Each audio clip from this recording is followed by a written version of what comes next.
Esta é mais uma produção da Federação Espírita Pernambucana, para você que curte podcasts. Os céus e a terra passarão, mas as minhas palavras não passarão. Essa mensagem de Jesus que está colocada de forma mais aprofundada, de forma mais destrinchada, no capítulo 24 do Evangelho de Mateus, é situada em um momento histórico muito curioso e podem ser refletidas, nós podemos refletir em torno dela, uma série de camadas de pensamentos. A primeira percepção é que Jesus estava falando para os seus discípulos as dificuldades que eles iriam passar dentro em pouco e que de fato a história nos mostrou. Não só os seus discípulos diretos, mas também aqueles primeiros seguidores de Jesus nos anos seguintes, naqueles primeiros anos do cristianismo. E então Jesus anunciava que em Jerusalém não iria sobrar pedra sobre pedra, falava das guerras, das nações que iriam se confrontar com outras nações, dos povos que iriam se confrontar com outros povos. E em algum momento ele vai dizer, mas tende confiança, porque aquele que persistir até o fim será salvo. E nos fala, dentro dessa perspectiva do capítulo 24 de Mateus, a primeira reflexão que eu queria trazer como mensagem. A ideia de que para podermos fazer mudanças e resistir à transição do tempo, para que possamos fazer crescimento espiritual e qualquer tipo de crescimento, precisamos não só da empolgação do início, que se configura na conversão para uma nova etapa, mas também na persistência do meio, na persistência do caminho. Porque no início nós temos a empolgação que deve ser muito necessária, deve ser louvada e estimulada, porque essa empolgação nos faz mudar a rota, essa empolgação nos faz vislumbrar um novo momento em nossa existência. Mas depois do início nós temos a jornada. Depois de traçada a rota, nós temos que passar pela rota, passar pelo caminho. E para poder passar por esse caminho, nós temos que persistir. Aquele que persistir até o fim será salvo. E a salvação, vista segundo a visão espiritista, como sendo a perspectiva de evolução individual. A salvação, para a visão espírita, não vem de uma movimentação externa, mesmo que seja um estímulo de Jesus. Porque para nós espíritas, entendemos que é preciso pegar a nossa cruz, é preciso seguir a nossa trajetória. Aquele que quiser seguir até o fim, que pegue a sua cruz e me siga, disse Jesus. Não basta que levantemos a mão para o alto e possamos dizer Senhor, Senhor, porque nem todos que levantam a mão para o alto e dizem Senhor, Senhor, serão salvos, mas aqueles que fizerem a vontade do meu Pai que está nos céus. Então, inspirados nessas propostas e em outras propostas de Jesus, nós espiritistas temos a visão que a salvação seria quase que sinônimo de evolução. Quando evoluímos do ponto de vista espiritual, nós equilibramos, harmonizamos o nosso intelecto e o nosso lado moral. E essa evolução intelecto-moral faz uma evolução espiritual como um todo, que nos possibilita uma nova camada de percepção da realidade da vida. A vida não se coloca mais como algo apenas material, mas como uma transcendência que nos faz transcender de nós mesmos, transcendermos a percepção para podermos encontrar uma ampliação de visão. Então, aquele que persistir até o fim será salvo, disse Jesus, significando que numa mudança evolutiva, nós temos que ter persistência na nossa trajetória, temos que ter persistência na nossa caminhada. E é muito interessante que Jesus simboliza as guerras que vão ser travadas, Jesus simboliza as dificuldades que nós teremos na jornada, porque nenhuma mudança de perspectiva é fácil. Qualquer produção interna, tanto quanto um estudo, por exemplo, em uma faculdade, tanto quanto o aprendizado de um novo ofício, qualquer coisa que a gente for fazer na vida exige uma luta, exige um esforço. Essa luta é muito bem posta no hinduísmo, quando Krishna vai conversar com Arjuna. Arjuna era um príncipe Pandava, um príncipe que deveria guerrear com os outros primos dele. Então, ele era um príncipe Pandava, e a história do Bhagavad Gita fala de uma batalha que os Pandavas deveriam travar com os Kauravas. E Arjuna estava preocupado porque os Kauravas eram primos, eram, portanto, da mesma linhagem. E Arjuna, então, vai pedir conselho a Krishna e pergunta se, de fato, ele tinha que guerrear ou não. E, para a surpresa dele, Krishna diz que sim, que era preciso que os Pandavas guerreassem com os Kauravas, para que os Pandavas pudessem prevalecer e aí pudesse ser construído o Samadhi. Os conceitos são diferentes, mas os nomes são diferentes, mas as consequências são semelhantes. O Samadhi, no hinduísmo, é justamente a plenificação interior. É semelhante ao conceito do Nirvana, que mais tarde o budismo traz, desdobrando o hinduísmo. É semelhante, portanto, a esse reino dos céus, que seria o símbolo de uma construção que temos que fazer dentro de nós. É, portanto, a exemplificação da evolução. Evolução, reino dos céus, plenificação, samadhi, nirvana. Um outro estágio de consciência, que significa que estamos plenificados, significa que nos autorrealizamos, porque agora não é apenas um império do ego consciente, mas é o império do eu profundo, ou o self, o eu interno, que é patrimônio derivativo de Deus e que ao longo da nossa trajetória, dentro das batalhas, às vezes nos perdemos e precisamos reconstruir. Os Pandavas do Bhagavad Gita significam as virtudes e os Kauravas as imperfeições. Era preciso que Arjuna guerreasse essa batalha interna para que as suas virtudes pudessem prevalecer em relação aos seus vícios, às suas viciações. As virtudes e as viciações, elas têm uma força muito próxima. Aquela força intensa que gera o ódio é a mesma força intensa que gera o amor. Aquela força intensa que gera a vaidade e o orgulho de autopreservação é a mesma força que gera o auto-amor. Porque todas vêm de uma origem comum, segundo Allan Kardec, nos seus livros, especialmente de A Gênese, do instinto de conservação. O instinto de nos conservar faz com que nós travemos guerras na vida para podermos manter a nossa subsistência. E essa guerra, no primeiro momento, é uma guerra muito externa, uma guerra de dominação externa. Em geral, quando estamos empolgados por uma nova mensagem, saímos a querer converter e, portanto, expandir e ampliar o reino externo. E aí os discípulos perguntam para Jesus: mas Senhor, onde é que vai ser construído esse reino dos céus? E Jesus então olha para todos e fala assim: olha, onde é que você acha? E os discípulos vão começando a falar em alguns locais, né? E Jesus diz que não. O reino dos céus não vem com as coisas exteriores. Não podereis dizer o que está ali ou acolá, porque o reino dos céus está dentro de vós, ou segundo algumas traduções, está entre vós.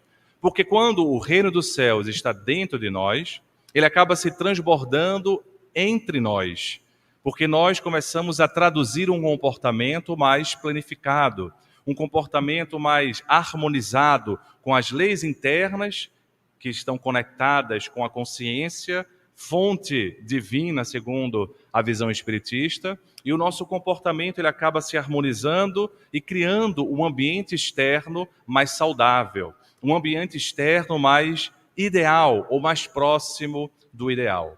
O reino dos céus, portanto, não é uma construção externa, mas o reino dos céus é esse estado de espírito que o budismo, o hinduísmo, chama de samadhi, o budismo chama de nirvana e nós, espíritas, chamamos de evolução. Podemos chamar também de plenificação, podemos chamar também de autorrealização. O fato é que, para podermos sermos salvos, nessa perspectiva que estamos dando, é preciso o caminho da persistência, para que possamos entender os entraves da vida sem nos quedarmos e sem deixarmos ficar no chão angustiados pelas batalhas que estão sendo travadas. No entanto, é interessante observar que na primeira camada de reflexão, aquela destruição que Jesus se reporta veio de fato em uma destruição física, porque depois que ele se vai, desde antes dele chegar, os judeus eles queriam a sua autonomia de outrora. Os romanos eles dominavam, deixavam uma aparente liberdade para o povo dominado, mas era uma liberdade muito pequena, na verdade. Então, os judeus queriam a independência.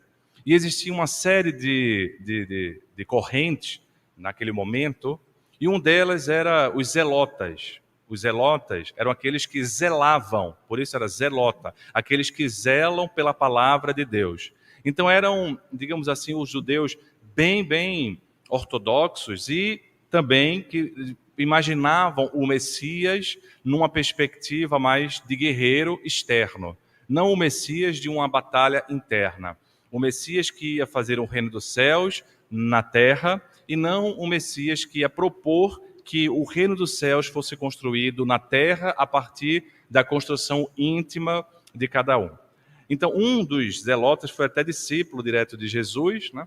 E aí alguns historiadores até colocam Jesus como sendo zelota. Inclusive, o nome de um livro histórico sobre Jesus traz essa perspectiva. Jesus, um zelota, aquele que traz um zelo, o que parece bastante contraditório com toda a vida de Jesus de pacificação e não uma guerra armada. Porque quando Pedro pega a espada até para defender Jesus no final da sua existência e corta a orelha de um romano, Jesus tem a ocasião de dizer: Pedro, coloca a tua espada de volta, embainha a tua espada, porque quem com a espada fere, com a espada será ferido. Então ele resgata ali o germe da lei de Talião, que vai nos trazer o olho por olho e o dente por dente, que traz um princípio de justiça, no sentido de que o que eu faço traz alguma consequência para mim. Mas ele amplifica essa visão com o amor. Então ele coloca um princípio da lei de retorno, só que essa lei do retorno agora não é regida por uma guerra externa, não é regida por uma rigidez, mas é regida pelo amor. Então o amor planifica, e o próprio Pedro, isso está em uma das epístolas de Pedro, porque Pedro também teve uma epístola, ele vai entender essa mensagem tão profundamente de Jesus que vai dizer o seguinte: o amor cobre uma multidão de pecados. O pecado sendo um comportamento que se desvia da harmonia universal e que nos desarmoniza e desarmoniza o outro.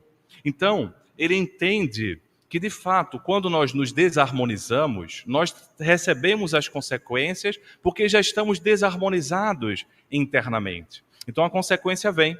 Porém, em algum momento, se nós nos decidimos pelo amor e amamos na sua inteireza, esse amor é capaz de modificar a estrutura interna e, consequentemente, apagar as consequências mesmo de uma multidão de comportamentos desviantes.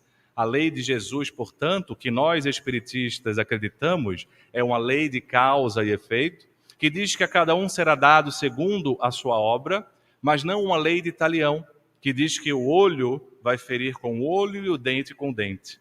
Sim, a obra, se ela vai ser completada com uma nova trajetória de amor, ela traz consequências de harmonização ou de atenuação das nossas atitudes. Então, os judeus naquele momento, muitos deles, aqueles que chamamos de zelotas, eles não acreditavam no Messias que era mais assim espiritual, era o Messias guerreiro, era o Messias que deveria zelar pela lei de Moisés, que era, segundo eles, pensavam, completamente consequência da lei de Deus e deveriam construir o reino dos céus na terra. Então, quando Jesus se vai, as reivindicações de independência continuam. E muitas guerras eram travadas, pequenas batalhas, não guerra grandiosa assim, porque os judeus também não se organizavam unificadamente falando, não eram todos os zelotas. Existiam aqueles judeus que estavam vinculados ao poder romano para poder manter, inclusive, seus cargos, mas existiam os zelotas. E então, esses continuavam crescendo, e os romanos depois acabaram travando uma série de guerras, e mais ou menos no ano 70, 80, né, da era comum, portanto, a era cristã, portanto, depois do nascimento de Cristo, nós vemos uma grande destruição dos judeus pelo Império Romano. E segundo a história, isso é história comum, história nossa, né, dos livros acadêmicos, segundo aquele momento, os judeus começam então a se desvincular dos zelotas, começam a se desvincular da ideia de uma independência na terra e começam a trazer novamente uma questão mais espiritual. Mas o fato é que acontece uma destruição e alguns historiadores querem significar que essa passagem de Jesus, o capítulo 24 de Mateus, sobretudo, diz respeito a uma previsão, né? No final das contas, eles nem falam que foi uma previsão de Jesus. Os historiadores em si, eles colocam que foi uma escrita dos discípulos para poder demonstrar que Jesus não era esse zelota, não era esse Messias guerreiro, porque eles estavam assustados com a destruição, e segundo os historiadores comuns, eles vão dizer que os discípulos escreveram tentando tirar Jesus desse foco e aplacar um pouco a possibilidade do cristianismo continuar. O que não nos parece corresponder com uma tese verdadeira, especialmente nós que somos espíritas, pela uma série de outras literaturas, especialmente do espírito Emmanuel, em A Caminho da Luz, o espírito Humberto de Campos, em Boa Nova, o espírito Emmanuel, a partir de toda a coleção dos livros clássicos, dos romances clássicos de Chico Xavier. Os livros de Amélia Rodrigues, a partir de Divaldo Franco, nos confirmam uma outra versão. Mas o fato é que aconteceu essa guerra, essa destruição dos romanos em relação aos judeus, e certamente a partir dali eles tomam alguma outra perspectiva e começa a crescer, a partir daquele momento também, o cristianismo. Então, é um capítulo que certamente fala do momento, Jesus certamente estava falando daquele momento, mas podemos ampliar para os nossos dias. Quando vemos o capítulo 24, e eu sugiro que vocês possam ler, quando chegar em casa, quem tem Bíblia, pega lá o capítulo 24 de Mateus. Quem não tem, bota no Google, tem uma série de versões da Bíblia online. Dá uma lida no capítulo 24 e percebam como a descrição do momento é semelhante à descrição do momento atual. Mas talvez tenha sido semelhante à descrição de muitos períodos da nossa trajetória. Porque a nossa trajetória ainda é a trajetória da ambição na terra. A nossa trajetória humana ainda é a trajetória da dominação na terra, em que reinos tentam dominar outros reinos, em que países tentam expandir as suas movimentações, em que nós queremos dominar o outro. E vemos nos dias de hoje grandes potências mundiais se aliando e ficamos com receio com uma provável terceira guerra mundial ou outras guerras que já existem. Mas a descrição certamente nos fala da antevisão das perturbações humanas e dessa movimentação de ampliar o reino externo e se descuidar da perspectiva interna. As palavras de Jesus não passarão, não porque ele seja um dominador de corpos, não porque ele seja um dominador de terrenos, mas sim porque ele faz mexer a estrutura da nossa alma. E quando somos, de fato, tocados por uma mensagem dessa perspectiva do samadhi, da plenitude, da salvação, da evolução, e percebemos que o que temos de amplitude não é apenas uma trajetória da Terra, mas uma trajetória espiritual.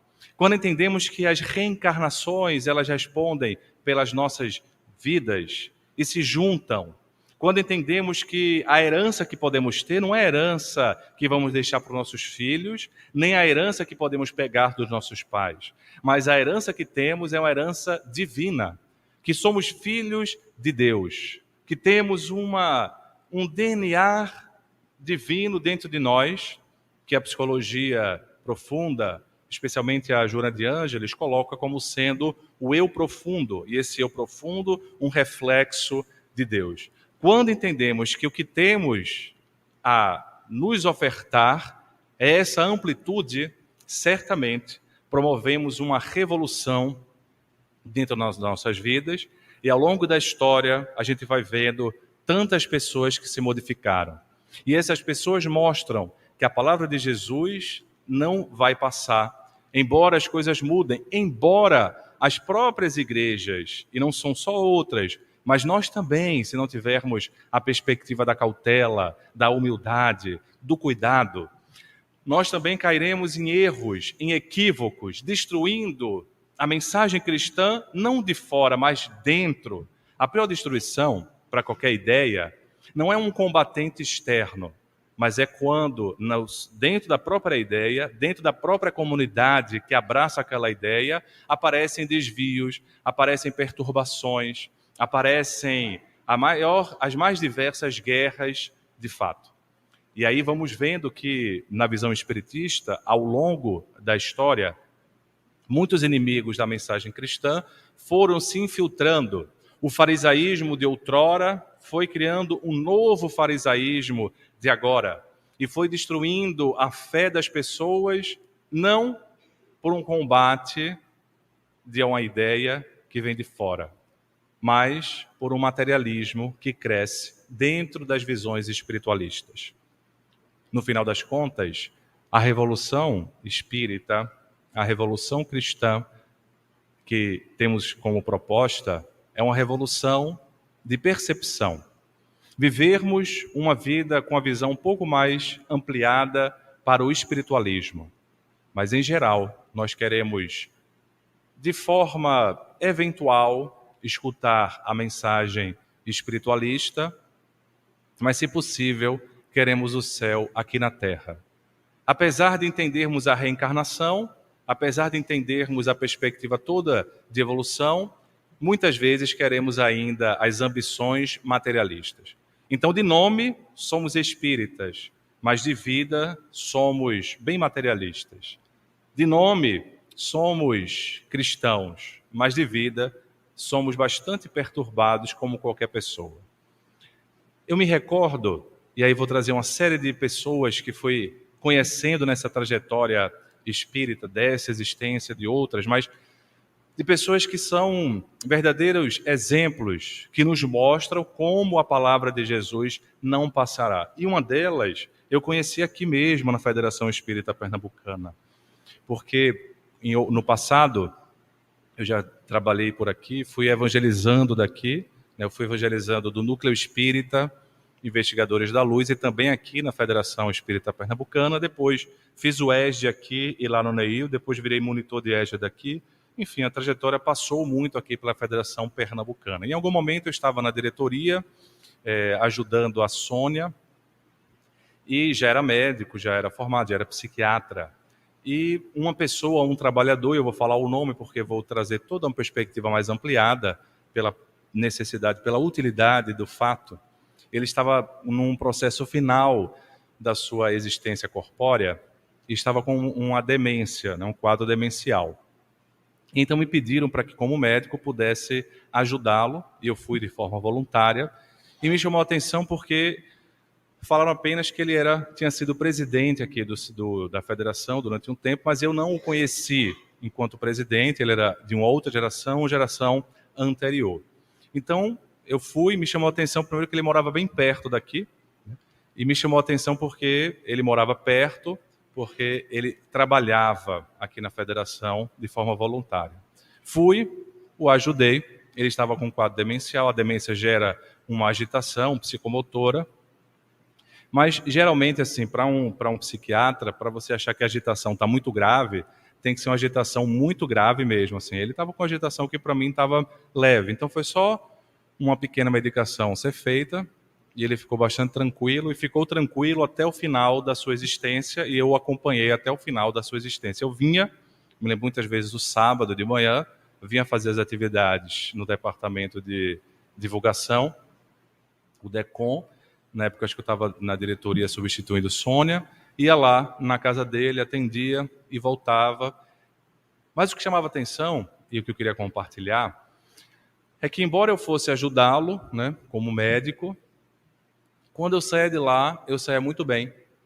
E a primeira vez que fui, eu me senti tão bem que me senti emocionado. E minha mãe estava aqui fazendo alguma atividade de estudo, e ela também médium, ela me abraçou, né? E eu e ela choramos assim, ela falou, meu filho, que emoção, que energia boa você tá. Eu falei, você sentiu, mãe? Senti. Pois é, eu também senti essa emoção boa, essa energia boa. E eu acho que foi depois que eu atendi, né? Porque foi agora, estava normal, e depois que eu fui lá atender, ajudá-lo, eu senti uma energia tão boa. E naquele momento veio toda a perspectiva, ele tinha mérito. Quando nós temos mérito, nós não passamos assim, sem adoecimento nenhum. Às vezes as doenças que chegam em nossa trajetória são resgates reencarnatórios, resgates que falam não de punição, mas que falam de uma abertura para a evolução. Um resgate significa uma expiação, que não é uma punição. Expiação significa aprendizado, significa oportunidade de mudar a tessitura perispiritual a partir da experiência de vida e pelo aprendizado que se pode ter. Numa doença de Alzheimer, ou em uma demência, a pessoa parece que está fora de si, porque de fato o cérebro muito adoecido não possibilita um comando total do corpo, um comando total das suas funções básicas. No entanto, o espírito, ele está lá. E a cada tempo que vai passando, ele vai ganhando mais lucidez ainda, porque é a lucidez espiritual. Alguns espíritos como esse, eles até conseguem ter uma gratidão e uma felicidade, porque é a oportunidade de fechar a existência com chave de ouro. Mas só dá para entender isso com a visão espírita. Só dá para entender isso com a visão reencarnacionista. E então, eu percebi claramente que existiam espíritos que guardavam. A doença era um processo necessário, expiatório, evolutivo, para coroar a trajetória de um ser, mas o mérito dele fazia com que os processos obsessivos não acontecessem. Então, espíritos que são verdadeiros guardiões lá estavam. E quando eu saía mais ajudado do que eu o ajudava. E depois, então, eu fui descobrir quem era esse senhor, e o nome dele, Holmes, seu Holmes Vicente. Então, esse senhor Holmes, quantas pessoas não sabiam que eu atendi, e me disseram assim, mas meu filho, eu comecei o espiritismo com o seu Holmes. Ele ficava aqui, já aposentado, ficava abrindo o portão, ficava muitas vezes fora dos horários habituais, e recebia eu escutei várias pessoas que me disseram assim, não só que se tornaram espíritas no início com a ajuda dele, mas também que receberam ajuda durante muito tempo da palavra, daquele apoio, daquela pessoa que vai ajudando a pessoa que está chegando na casa espírita. E não faz 10 dias, conversávamos, eu e o Divaldo Franco, sobre algumas pessoas, etc., e ele me falava do seu Holmes de forma espontânea.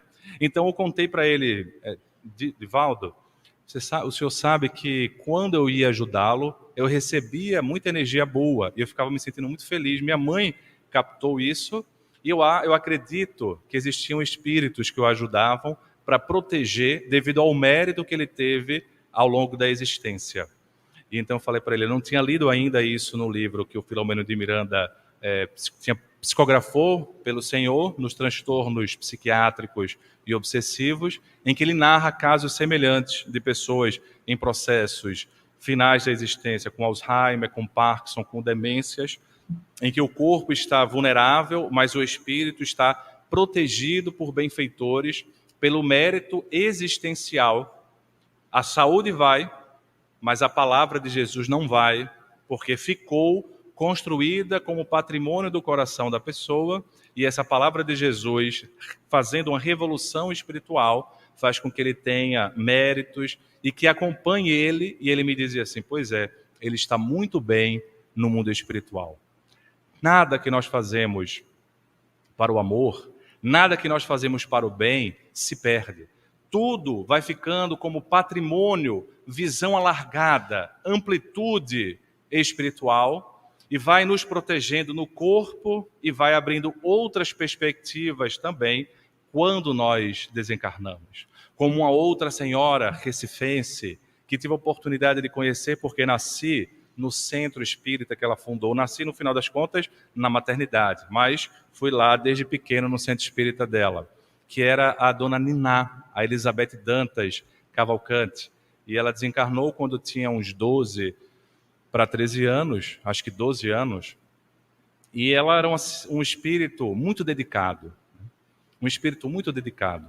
E agora, no mundo espiritual, continua ajudando tanto os investigadores da luz quanto outros lugares. E foi curioso porque quando eu era mais novo e frequentava o NEIL, recebi mensagens psicografadas dela que me deram confirmações, porque outros médios também tinham percebido, né, a característica, etc. Mas, recentemente, coisa de 2 meses, estando na reunião mediúnica da mansão, junto com o próprio Divaldo, sem falar nada para ele, ele me disse: meu filho, quem lhe acompanha é a dona Niná. Ela estava aí, ela está aí, ela lhe acompanha. E aí eu falei: tio, por isso que eu já recebi mensagens dela, exatamente. Então ela me trouxe uma mensagem muito bonita que eu gostaria de compartilhar, em que ela chama assim: investigadora da luz. Eu sou uma investigadora da luz. Não sou luminosa, mas irradio alegria. E a partir dessa parte, ela então traçava considerações sobre a alegria cristã. Essa é a felicidade que ela conseguiu construir. Era um espírito muito feliz, muito alegre, muito jovial, né, ao longo de toda a sua trajetória. Essa alegria cristã construída com uma outra perspectiva. Quando era jovem, a dona Niná, com uma mediunidade muito aflorada, pensavam que ela tinha algum quadro de esquizofrenia. Ela fala assim: pensaram-me louca. E, de fato, quase que ela fica internada, porque os espíritos a obsediavam, ela não conhecia ainda todo esse arcabouço, e geravam as mais variadas cenas ridículas dentro da sua vida. E ela, então, recebendo assistência, descobriu-se médium, uma médium que escutava, que via, que psicografava, psicofonizava, e uma médium que trouxe toda uma trajetória a partir da sua mediunidade de entrega gratuita para a causa do bem. Quando ela desencarna, então, ela consegue rapidamente receber a possibilidade de ser uma benfeitora de tantas pessoas nos dias de hoje. Eu sou uma investigadora da luz, eu não sou luminosa, mas irradio coragem. A coragem da persistência, diria ela. Eu não sou luminosa, mas irradio gratidão. Eu não sou luminosa, mas irradio esperança.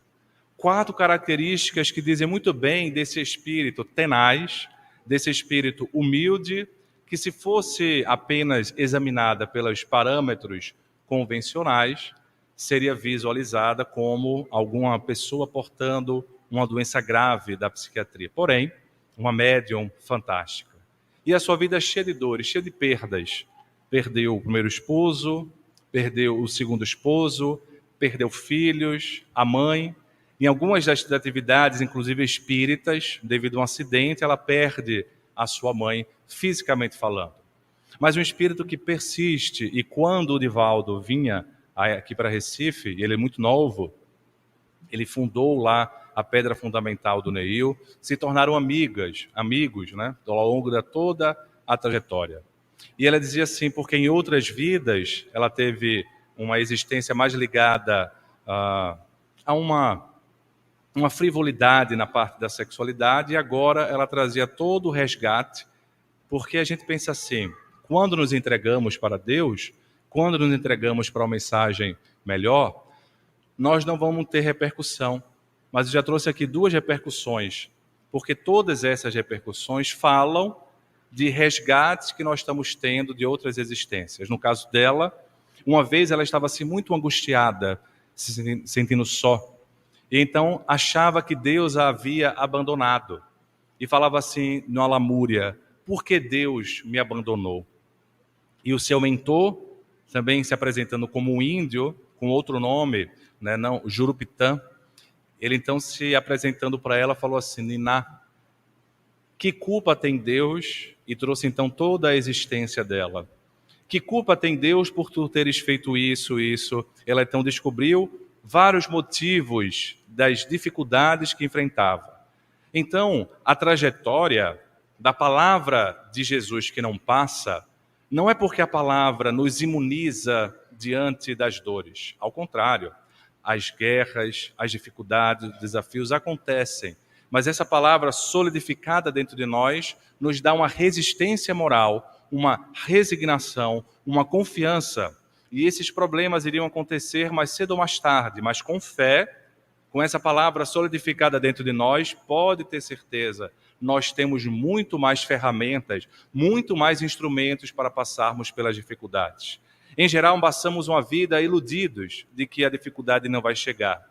Mas a dificuldade chega para todo mundo. Eis aí a fala budista. A primeira grande verdade que o príncipe Siddhartha descobre é que a vida é cheia de sofrimentos. Então, quando vamos crescendo, passando os anos da nossa existência, nós vamos vendo as dificuldades chegando, faz parte de uma realidade natural. É natural, dentro do nosso processo evolutivo, essas dificuldades. As palavras daqueles que se entregam não demonstram, portanto, uma vida fácil, né? Não demonstram uma vida tranquila externamente, mas uma vida em paz, apesar da intranquilidade da vida, a pacificação interior. E isso fica. Eu estive, muitos anos atrás, em Sacramento, Minas Gerais. Uma médium chamada Egorina Cunha, que inclusive tem os livros do Nosso Lar. As imagens do Nosso Lar nós conhecemos porque Egorina Cunha, em desdobramento, era levada pelo espírito Lúcius para aquele local e ela guardava os desenhos e Chico Xavier, que era amigo dela, falou assim em determinado momento: Egorina, é preciso que você publique esses rascunhos, esses desenhos. Então ela publicou o livro chamado Imagens do Além, publicado pela IDE. E nós temos a possibilidade de ter o filme, etc., também pelas imagens que ela percebeu e trouxe de forma simples. A Egorina Cunha, eu tive a grata satisfação de conhecer também, porque eu publiquei um livro, acho que em 2008, sobre Sócrates, publicado pela IDE. E foi a mesma editora que publicou o livro dela. Então ela muito gentilmente me ligou, entrou em contato comigo, tinha a idade de ser a minha avó, e passamos a ter uma conexão muito boa. Ela me ajudou bastante, me deu vários incentivos. E depois de um tempo eu descobri que ela era sobrinha neta do Eurípides Barçanufo, que viveu lá em Sacramento, que foi um ser extraordinário também. E quando eu estive pela primeira vez em Minas Gerais, fazendo palestra espírita, ela me convidou para ir lá em Sacramento. Eu fui, que são cerca de 400 quilômetros de Belo Horizonte, e me chamou a atenção a quantidade de pessoas que iam lá jornadear. E ela então falou: meu filho, eu quero que você faça o comentário da noite, da manhã. E eu falei: qual o tema, Egorina? Ela falou assim: não, a gente abre o evangelho e você comenta. E abre-se na hora, nós abrimos na hora a esmo. Eu vou comentar quanto tempo? 5 minutos, 10? Não, você vai falar 45 minutos. Não foi uma palestra improvisada, né? Mas não foi por falta de preparo, foi porque era o estilo do local. Mas foi muito interessante porque quando eu me levantei para falar, nesse clima dos evangelhos do primeiro momento, a inspiração foi tão intensa, a energia tão boa, que poucas vezes eu senti nessa existência um local como aquele. E então, quando terminei, eu fiquei o dia todo na casa dela, conversando, ela me apresentando o trabalho. Então eu entendi. Há mais de 100 anos, todos os dias, naquele mesmo local, era feito o que eles chamam de culto da prece. Todos os dias, há mais de 100 anos, fundado pelo próprio Eurípides Barçanufo, eles se reuniam para fazer uma oração e às vezes a reunião pública. Então, quando tinha reunião pública, era a reunião pública. Quando não tinha, era a oração. 100 anos seguidos. Impregnou, portanto, o local daquele espaço com energias, e pela psicometria nós captamos, nós sentimos a energia do local, porque as palavras do amor não passam. Vêm as desencarnações, mas a palavra do amor fica impregnado em nós. Nós vamos criando o reino dos céus, como Eurípides, e esse reino dos céus interno vai criando também o reino dos céus entre nós. E mesmo que as pessoas se vão, elas continuam no mundo espiritual, ajudando, como seu Holmes, como Dona Niná, como agora a Egorina Cunha, já desencarnada, como o tio dela, Eurípides Barçanufo.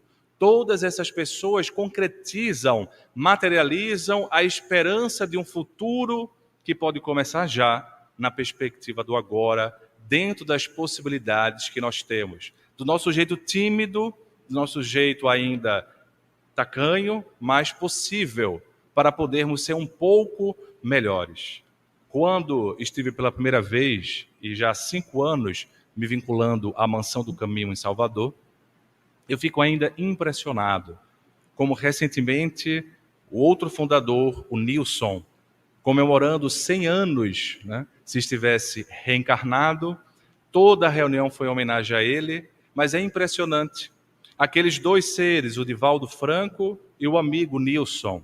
E o Nilson, humilde, dizia assim, quem tem que aparecer é o Divaldo, eu fico nos bastidores. É muito difícil você encontrar pessoas que tenham essa humildade, e eles, só eles, junto com as tias e etc., cerca de 615 crianças, que hoje já tem 72 anos. A primeira leva de crianças hoje é o Joaquim, que tem 72 anos, trabalhador do centro. Todo dia que a gente vai lá é cheio de filho. Eu sou filho do Divaldo, eu sou filho do Divaldo. E uma coisa curiosa, todos muito gratos. Gratos pela realidade modificada. Então, eu apresentava para os voluntários do Centro de Saúde Mental que eu gerencio lá, psiquiatras, psicólogos, e eu apresentava a filha, a da Paz, hoje diretora de uma escola. Então, eu apresentava e falava assim, ela é filha do Divaldo. E ela falou assim, pois é, nós queremos construir esperança. E eu então falei para os voluntários, ela só se esqueceu que ela já é a esperança materializada. Porque uma filha pobre muda toda a existência e a esperança materializada em obras. Uma obra fantástica, no silêncio do dia a dia. Hoje, a gente vê aquela Mansão do Caminho e imagina que já nasceu assim. Mas há 72, 73 anos atrás, aos poucos, a entrega de 2 homens que, com a sua potência e o desejo de modificar, se impregnaram. Então, o tio Nilson, que eu não conheci nessa existência, ele construiu com as próprias mãos. Enquanto o Divaldo construía a parte, digamos, da divulgação espiritual, ele construía era a parede, construía era a casa, literalmente falando. E então, quando as pessoas me falavam assim, os filhos, olha, mas o tio Nilson fez essa coluna e me contava a história da coluna da casa. Então, todo local ele projetou a partir da visão que o Divaldo teve e eles construindo. O céu e a terra passam, vem a desencarnação, mas as palavras de Jesus não passam. Quando nós construímos um reino diferente dentro de nós, e aí o reino dos céus vai sendo construído entre nós e o nosso amor fica impregnado na parede, na energia do local, com uma esperança de possibilidade de um futuro. Então, nós não sabemos de quase nada, mas podemos entender a mensagem cristã vivenciando o hoje. E aí entenderemos que há mistérios peregrinos, nos mistérios dos destinos que nos mandam renascer. Da luz do Criador nós nascemos, múltiplas vidas vivemos, para a mesma luz volver. Mas buscamos aqui na humanidade as verdades da verdade, sedentos de paz e de amor. E em meio aos mortos-vivos, nós somos míseros cativos da iniquidade e da dor. É a luta eterna, é a luta bendita, em que o espírito se agita nas tramas da evolução. É a oficina onde a alma presa forja a luz, forja a grandeza da sublime perfeição. É a gota d'água que vai caindo no arbusto, que vai subindo, pleno de seiva e verdor. Ou o fragmento do estrume, que se transforma em perfume na corola de uma flor. A própria flor que terna expirando, cai no solo e vai fecundando o chão duro que produz. Mas nesse cair, ela deixa um aroma leve, nas aragens que passam breves nas madrugadas de luz. É a rija bigorna o malho, pelas fainas do trabalho a enxada fazendo o pão. Ou o escopro dos escultores que transformam as pedras em flores, em carraras de eleição. É a própria dor que através dos anos, dos algozes, dos tiranos, anjos puríssimos faz, transformando os neros rudes em arautos de virtudes, em mensageiros de paz, porque tudo evolui, tudo sonha. Na imortal ânsia risonha de mais subir, mais galgar. Porque a vida é luz, a vida é esplendor, já que Deus é o seu autor, o universo é o seu altar. É por isso que aqui na Terra às vezes se acendem radiosos faróis que esplendem dentro dessas trevas mortais, e suas rútilas passagens deixam fulgores, deixam imagens em reflexos que são perenais. É o sacrifício do Cristo, portentoso, jamais visto, no sofrimento da cruz, sintetizando toda a piedade, cujo amor à verdade nenhuma pena traduz. É Sócrates com a cicuta, é ainda César trazendo a luta tirânico e conquistador, mas, sobretudo, o exemplo de humildade, de extremosa caridade do pobrezinho de Assis. Por isso, benditos sejam aqueles que semeiam o bem, aqueles que cultivam as palavras de Jesus interiormente e traduzem para o mundo das formas objetivas, porque eles encontrarão um dia, e já estão encontrando hoje, a alegria que tanto anseiam nas sendas da evolução. É por isso que nesses dias e em todos os tempos difíceis, uma excelsa voz ressoa, e no universo inteiro insistentemente ecoa e nos diz: para frente caminhai. Porque o amor é a luz a que se alcança. Tenhamos, portanto, queridos amigos, tenhamos fé, tenhamos esperança, para o infinito nós possamos marchar. Muita paz. Você ouviu o podcast da Federação Espírita Pernambucana.